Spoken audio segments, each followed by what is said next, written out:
finally, we get the election results in. It's great. Trump wins pretty handedly in the pretty much red wave. Republicans have, I'm taking this from my vehicle, by the way, but the Republicans have taken, looks like, the House and the Senate. The only question is, this is just the beginning, or I guess not a question, it's a statement. This is just the beginning, because the real work now is just begun. Trump should understand, it sounds like he understands how he was duped in his first administration and what he needs to do in this one to really make a change and to save the republic in every sense of that word. We're been at a crossroads. We've been in a decline for a number of decades, and there's literally an apparatchik that is in charge in these bureaucratic government institutions. Thankfully, I think he knows what's up now. He's got some interesting characters around, and I mean that in a good way, good people around him, and hopefully it keeps the bad away. There's a few things he said that I'm like, well, Mike Pompeo's not a good person, dude. Let's just get away from that. But he's got Elon. It sounds like Ron Paul might be involved. He's got RFK Jr., some people that have woken up, and in a good way.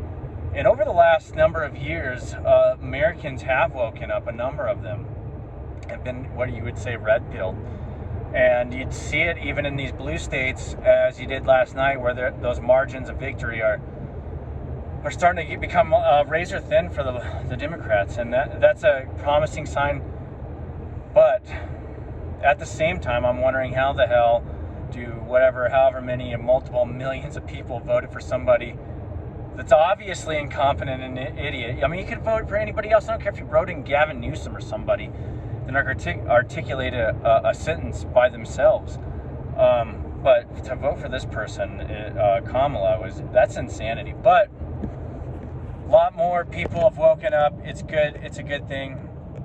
And it has to do with a lot of these celebrities or people that are in the alternative media, the Joe Rogans, the people like that have been red-pilled. I mean, Joe Rogan had people around him for a number of years that were red-pilled or telling him, feeding him this stuff, and he was kind of reluctant. It wasn't until they really turned the guns on him that he started really fully opening his mind to what these people that were around him had to say.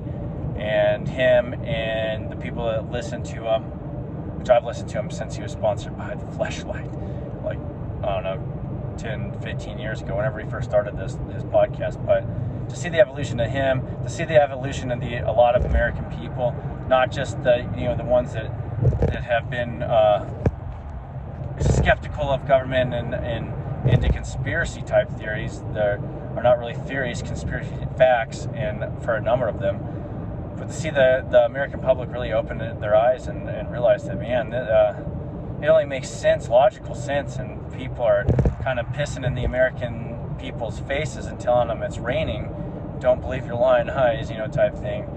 And finally, those people are waking up, and not to say Trump is the perfect candidate, but he's definitely, to me, it's like the enemy of my enemy is my friend, and these people hate him so much, and he really seems to want to do at least the right thing. Now, does he have a total grasp on economics and why not? Nobody's a hell of a businessman, and if he's surrounding himself with like RFK and Ron Paul, especially if that's the fact that he's going to recruit him with Elon, then we have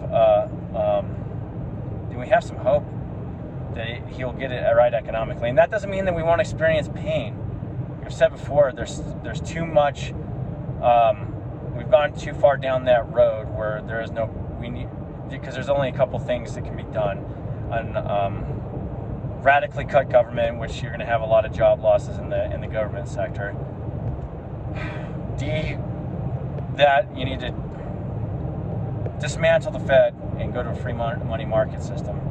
That or overproduce their money supply expansion. So there's some things there, but there's also going to be a lot of cuts into non-economical ventures that have gotten tens of billions of dollars that have been put into those. Malinvestment that needs to be flushed down this system. So there'll be pain. It just is a matter of to what regard that pain and how bad it will be. But anyway, we'll leave it there. It is. I had, this is the first election where I've like, this is a very consequential election, and it was the first one I woke. I was like, man, I have a little feeling of ease, or that I can remember, just a different feeling at ease, because there was a very great sense that things like the First Amendment and the Second Amendment and the Fourth Amendment especially, and some other, the 10th and some other amendments in the Bill of Rights were literally hanging by a finger's edge despite what the Supreme Court has done, but that the pressure was mounting by these various groups behind the Biden and Harris camps and other large organizations throughout the world.